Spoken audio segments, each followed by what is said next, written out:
Superfudge by Judy Blume. Chapter 1. Guess what, Peter? Life was going along okay when my mother and father dropped the news. Bam! Just like that. "We have something wonderful to tell you, Peter," Mom said before dinner. She was slicing carrots into the salad bowl. I grabbed one. "What is it?" I asked. I figured maybe my father's been made president of the company, or maybe my teacher phoned, saying that even though I don't get the best grades in the 5th grade, I am definitely the smartest kid in the class. "We're going to have a baby," Mom said. "You're going to what?" I asked, starting to choke. Dad had to whack me on the back. Tiny pieces of chewed up carrot flew out of my mouth and hit the counter. Mom wiped them up with a sponge. "Have a baby," Dad said. "You mean you're pregnant?" I asked Mom. "That's right," she told me, patting her middle. "Almost 4 months." 4 months? You've known for 4 months and you didn't tell me? "We wanted to be sure," Dad said. "It took you 4 months to be sure?" "I saw the doctor for the 2nd time today," Mom said. "The baby's due in February." She reached over and tried to tousle my hair. I ducked and got out of the way before she could touch me. Dad took the lid off the pot on the stove and stirred up the stew. Mom went back to slicing carrots. You'd have thought we were discussing the weather. "How could you?" I shouted. "How could you? Isn't one enough?" They both stopped and looked at me. I kept right on shouting, "Another fudge! Just what this family needs!" I turned and stormed down the hall. Fudge, my 4-year-old brother, was in the living room. He was shoving crackers into his mouth and laughing like a loon at Sesame Street on TV. I looked at him and thought about having to go through it all over again. The kicking and the screaming and the messes and more, much more. I felt so angry that I kicked the wall. Fudge turned. "Hi, Peta," he said. "You are the biggest pain ever invented," I yelled. He tossed a handful of crackers at me. I raced to my room and slammed the door so hard, my map of the world fell off the wall and landed on the bed. My dog Turtle barked. I opened the door just enough to let him squeeze through, then slammed it shut again. I pulled my Adidas bag out of the closet and emptied 2 dresser drawers into it.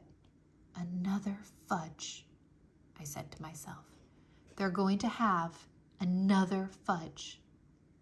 There was a knock at my door, and Dad called, "Peter?" "Go away," I told him. "I'd like to talk to you," he said. "About what?" As if I didn't know. "The baby." "What baby?" "You know what baby." "We don't need another baby." "Need it or not, it's coming," Dad said. "So you might as well get used to the idea." "Never!"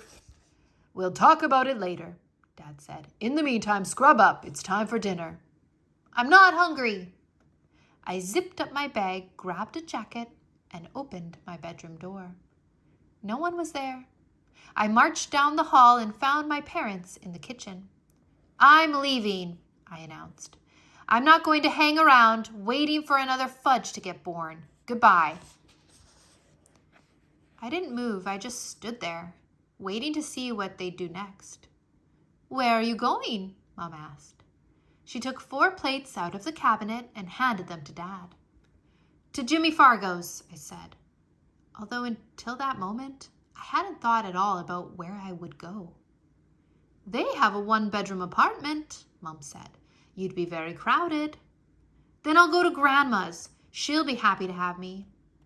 "Grandma's in Boston for the week, visiting Aunt Linda." "Oh.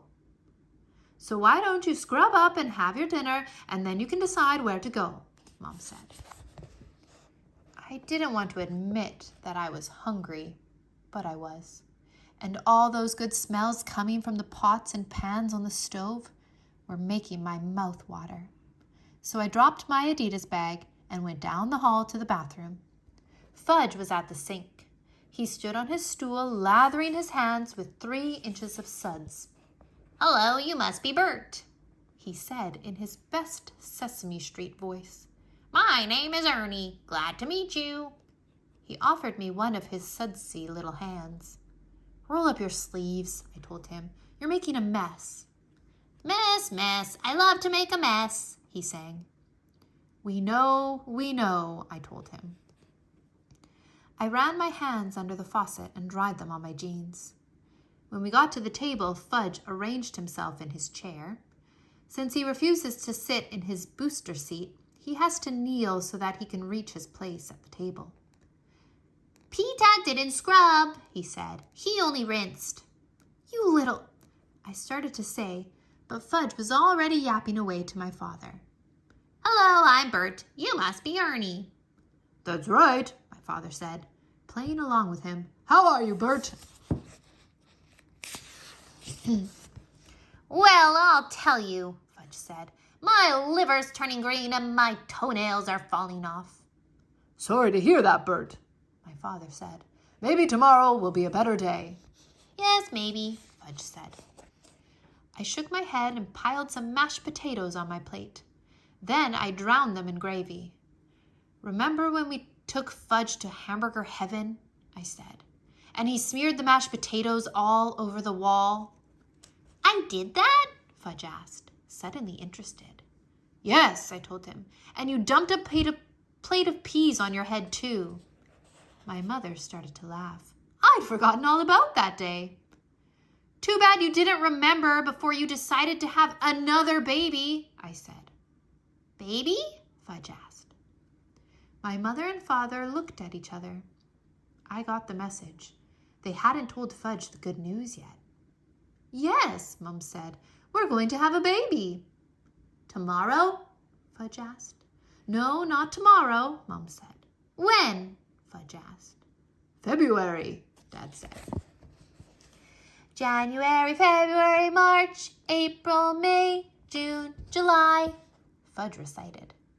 Okay, I said. "We all know how smart you are." 10, 20, 30, 40, 50. "Enough," I said. A, B, C, D, E, F, G, R, B, Y, Z. "Will somebody turn him off?" I said. Fudge was quiet for a few minutes. Then he said, "What kind of new baby will it be?" "Let's hope it's not like you," I said. "Why not? I was a good baby, wasn't I, Mommy?" "You were an interesting baby, Fudgy," Mom said. "See, I was an interesting baby," he said to me. "And Peter was a sweet baby," Mom said. "He was very quiet." "Lucky you had me first," I said to Mom, "or you might not have had any more kids." "Was I a quiet baby too?" Fudge asked. "I wouldn't say that," Dad said. "I want to see the baby," Fudge said. "You will." "Now!"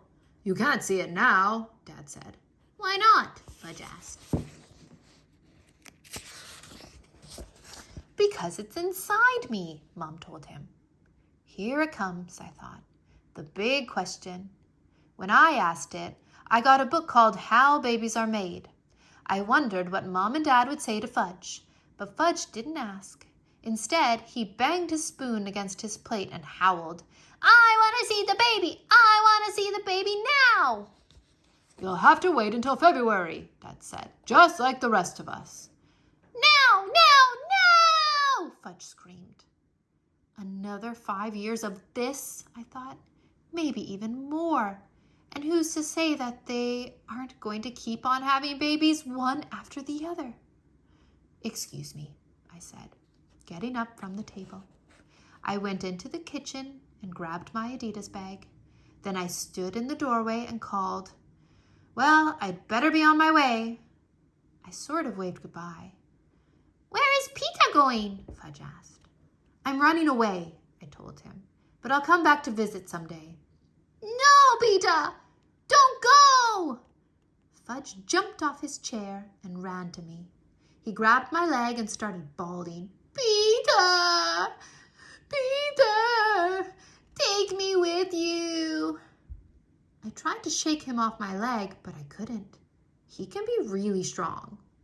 I looked at my mother and father. Then I looked down at Fudge, who gave me the same look as Turtle when he's begging for a biscuit. If only I knew for sure what the baby would be like, I said. Take a chance, Peter, Dad said. The baby won't necessarily be anything like Fudge. But it won't necessarily not be like him either, I answered. Fudge tugged at my leg. I want an interesting baby, he said. Like me. I sighed. If you think it's going to sleep in my room, you're crazy, I told Mom and Dad. The baby will sleep in here, Mom said, in the dining area. Then where will we eat? Oh, we'll think of something, Mom said. I put my Adidas bag down and tried shaking Fudge off one more time. Okay, I said, I'll stay for now. But when the baby comes, if I don't like it, I'm leaving. Me too, Fudge said. Sam got a new baby and it smells. He held his nose. P.U. Who wants dessert? Dad asked. It's vanilla pudding. I do, Fudge yelped. He let go of me and climbed into his chair. Peter? Dad said. Sure, why not? And I sat down at the table too. Mom reached over and tousled my hair. This time, I let her.